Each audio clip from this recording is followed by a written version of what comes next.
And welcome to our community. Susie Thomas visiting with Bart Kohler this morning. He's no stranger to the light, 95.9 from All Cards USA. But what a nice time to get a chance to just sit down and chat with you, Bart, and find out a little bit more about what makes you tick and also about your business. So first of all, welcome. Well, thank you. Thanks for having me here today, Susie. Some people may not realize that you actually are an ordained minister. Let's talk a little bit about you. Okay, sure. Well, I'm a Buckeye native, so I was born and raised right here in Northeast Ohio. My parents, Dan and Donna, they were high school sweethearts, and they had two, I like to say they had two very average children and one exceptional child. So there are three of you. That's the joke. And then my mom always says, well, which one are you? So, yeah.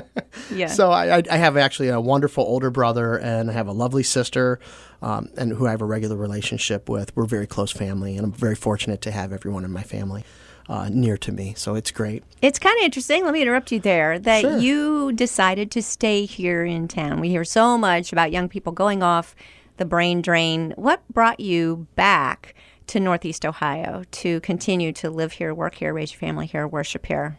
Well, I think a lot of things, and I have been around. I do a lot of traveling, and I went to school in Arizona, so it was a question that a lot of people ask: why come back to Ohio? Why come back to Ohio?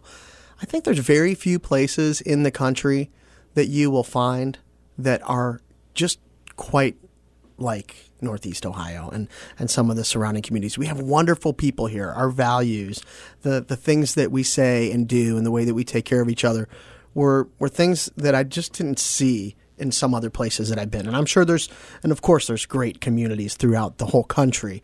But being a native of Northeast Ohio, and just there's something about home. And you do want to give back to home, and you want to come back home. So those were some of the things that pulled me back. Well, of course, I fell in love, so there was a reason to stay. Yeah, absolutely. So, a happy wife.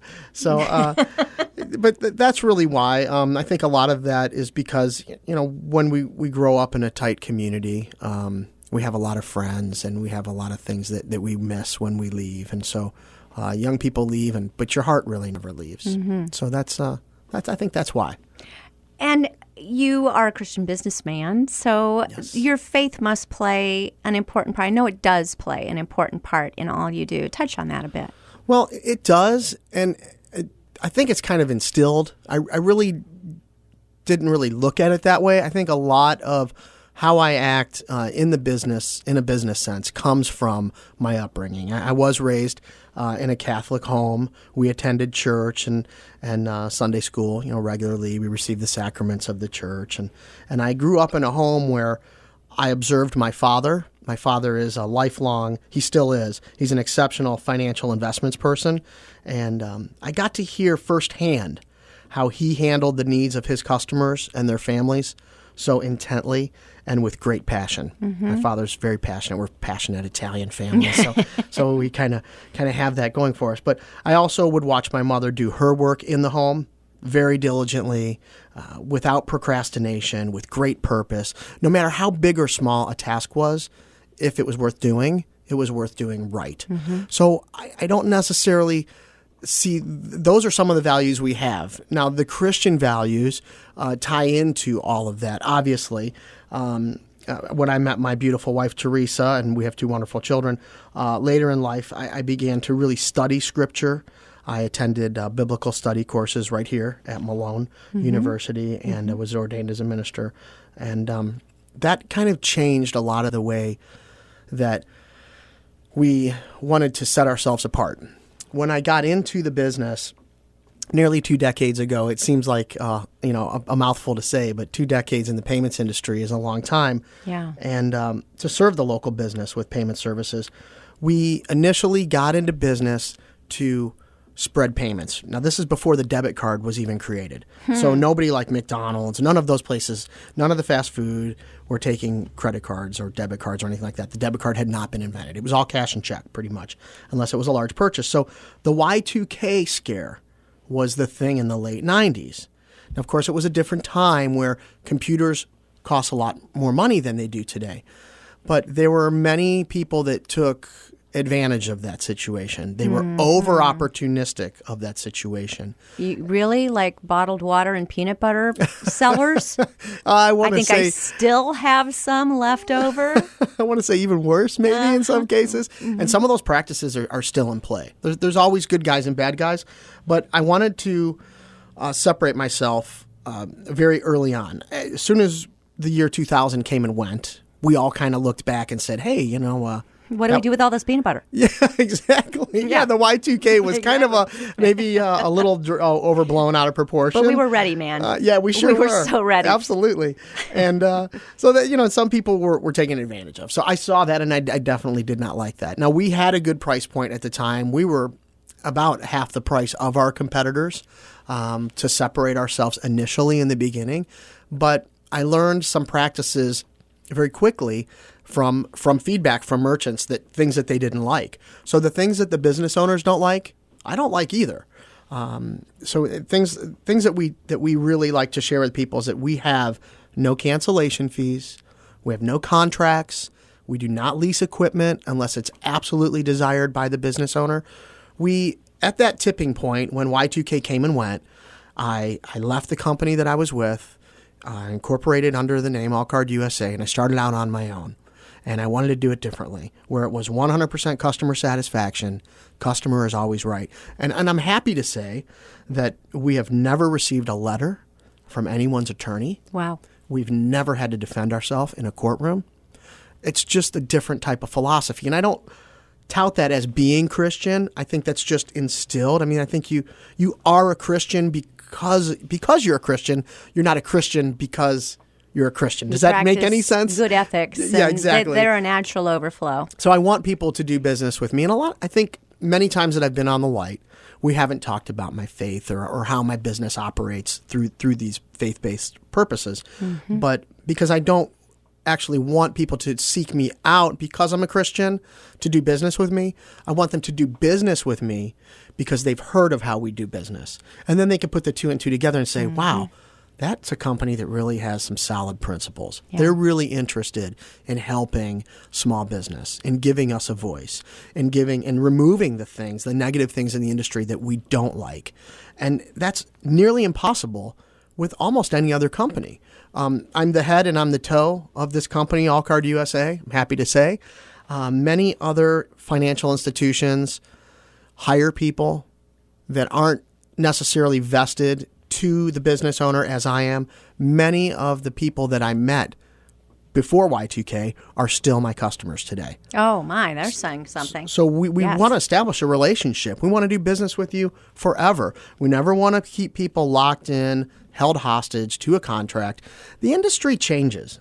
Technology and innovation, let's face it, it moves faster than the speed of light. And for somebody who just tuned in, they're saying, what industry is he talking about?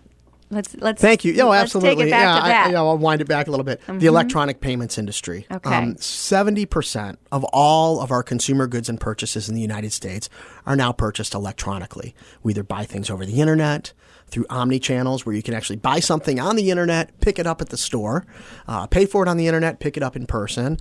We have other types of innovations and things that are just moving so fast that we want to be an advocate for business. It's electronic payments. So anything that moves a payment. We sell ATM machines.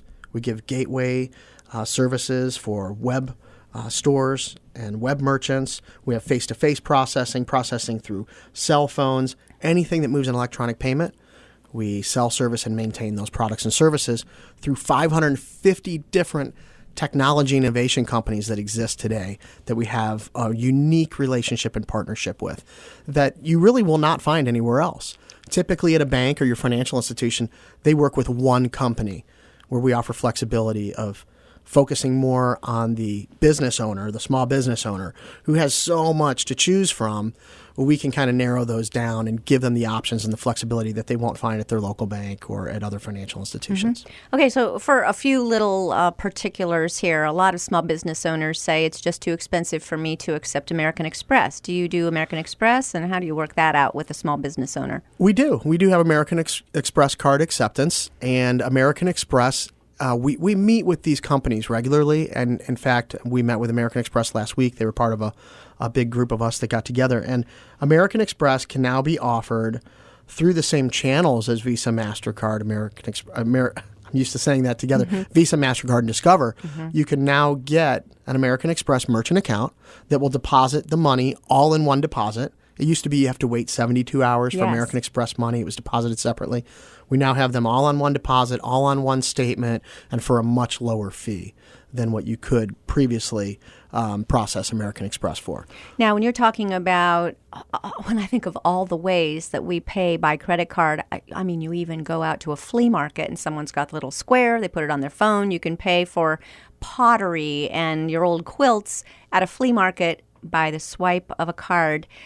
Do you get involved with that? Is that a possibility? Yeah, absolutely. We have, and in fact, I use it myself.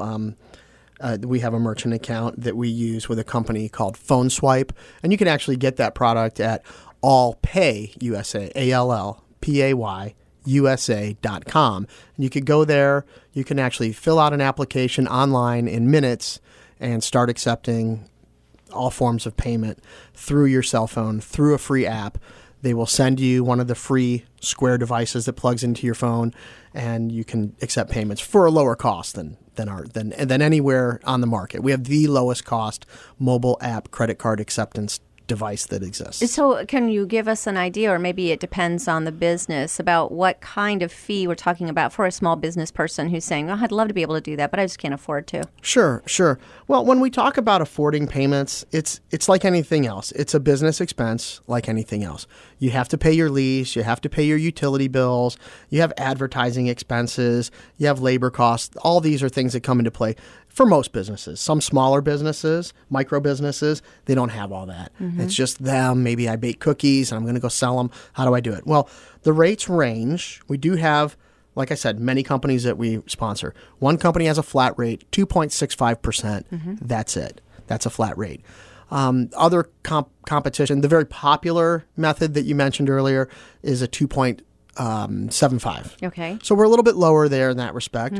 I'm processing using 2.69%. But we start to get on this conversation of rate. And my question to business owners is, who taught you to ask that question? Because it's part of the shell game that I like to share with people. Is it's really the wrong question that we're asking. The question that we really want to ask our payments professionals, or when you call us, is, what will it cost me to accept a payment the way that I accept payments?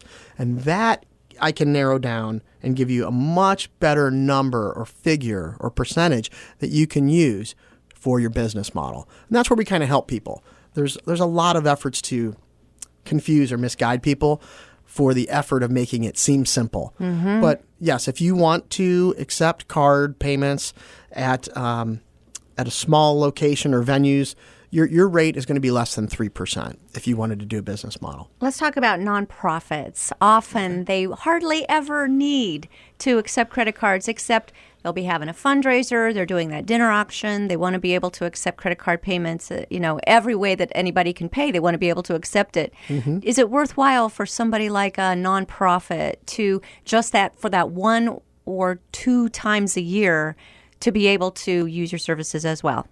Well, it's a loaded question because I'm a bit biased when it comes to this. So, is it worth it? Absolutely, it's worth it, and more than it's worth it than capturing the person's money. I think there's 2 real reasons that it's important. Number one, if you are a church or charity, you never ever want to block someone from sowing a seed, because that's really why we're there, right? It's to sow into the kingdom. So we don't want to block people's blessings, because when they release their faith in a monetary expression to grow the kingdom of God and spread the gospel message, they receive from the Lord. The Lord sees that. He sees their heart. So that would be my number one reason if you're a church or charity to accept. Number 2 is, if you want to grow your organization, there is an increasingly number of people who do not even purchase checks. You're right. Especially the younger people. They're not even buying checks. They're like, wait a minute, I have to buy checks? Wait, I have this fancy card, and it's built into my cell phone, and wow, isn't it cool? So, yes, is it necessary? I would say absolutely it's necessary, and there's a lot of schools of thought on that because some churches especially don't want people going into their credit to give because they look at credit as maybe a dangerous tool that people can use wrongly.